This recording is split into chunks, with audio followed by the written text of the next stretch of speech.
Today on The Explainer, we're diving into a powerful story of two worlds crashing into each other, one we can see and one we can't.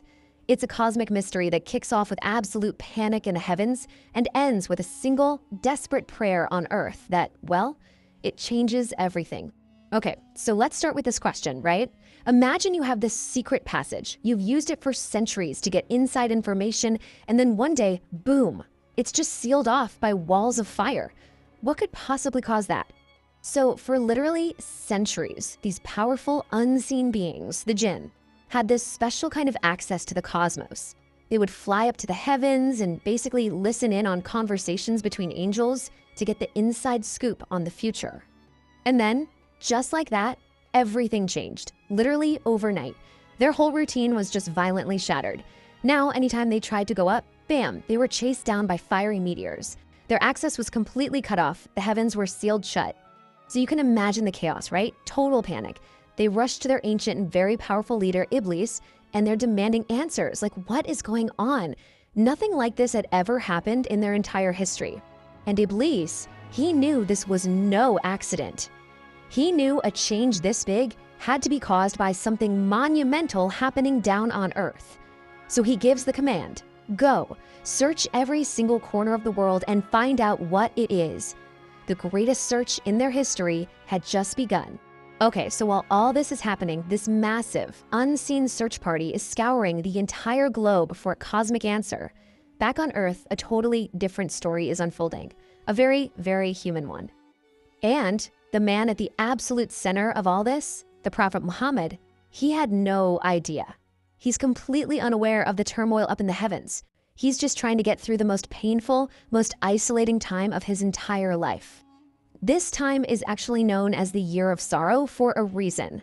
He lost his uncle, who was like his political shield, and his beloved wife, Khadija, who was his absolute rock, his emotional anchor.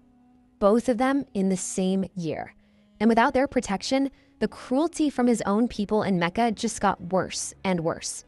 So he's looking for some kind of safe haven, anybody who might listen. He travels to the city of Taif, but instead of finding help, he's mocked and insulted by the city leaders. And then it gets worse. They actually turn a mob on him, telling them to chase him out of the city while throwing stones at him. So just picture this. He's at his absolute rock bottom. He's hurt, he's bleeding, his heart is broken, and he's walking back towards a city that wants nothing to do with him. It must have felt like not a single person in the entire world was left to hear his message. And this is the moment. This is where these two completely separate stories, the frantic search of the Jinn and the absolute despair of one man, are about to collide in a way no one could have ever expected. Completely exhausted, the Prophet finds a place to rest for the night. He's in this quiet, empty, desolate place called the Valley of Nakhla. And by some incredible twist of fate, at that exact same time, one of Iblis's search parties, that group of powerful Jinn from a place called Nisibis, they just happened to be flying over that exact same valley, still desperately searching for their answer. What happens next is pretty amazing. This one quiet, lonely moment of prayer is about to send shockwaves through both worlds and change the course of history forever.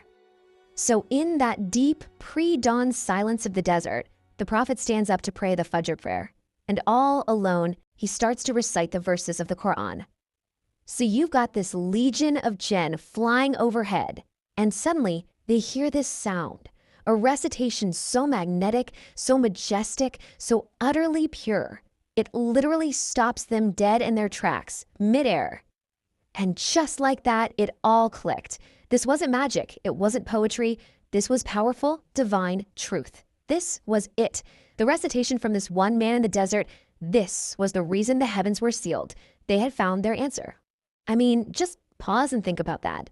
These are powerful, arrogant beings who used to storm the heavens to steal secrets. And now they're standing there silently, completely subdued and humbled, just listening to the words of God from a man who had been rejected and stoned by his own kind. So finding their answer wasn't the end of this story for the Jinn. Not at all. It was the beginning of a whole new mission for them. Right then and there, they believe. But they don't just hang around. Their very first instinct is to become messengers themselves. They immediately race back to their own people to share the truth they just heard and to warn them. And the incredible part? The prophet finishes his prayer and he has absolutely no clue that any of this just happened. He's still alone, still feeling all that pain and grief, totally unaware that he just gained an entire congregation from another world. It wasn't until later, on his journey back to Mecca, that God actually revealed this whole monumental event to him. It came down through a whole chapter of the Quran named, fittingly, Surah al-Jinn, or the chapter of the Jinn. So what does all this leave us with? It's this incredible contrast, isn't it?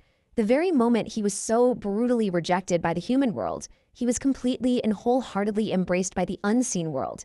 And it leaves you with this powerful thought. Even when you're in your darkest hour, when you feel completely alone and think no one is listening, maybe you're never truly alone. And maybe, just maybe, the audience you can't see is listening the hardest.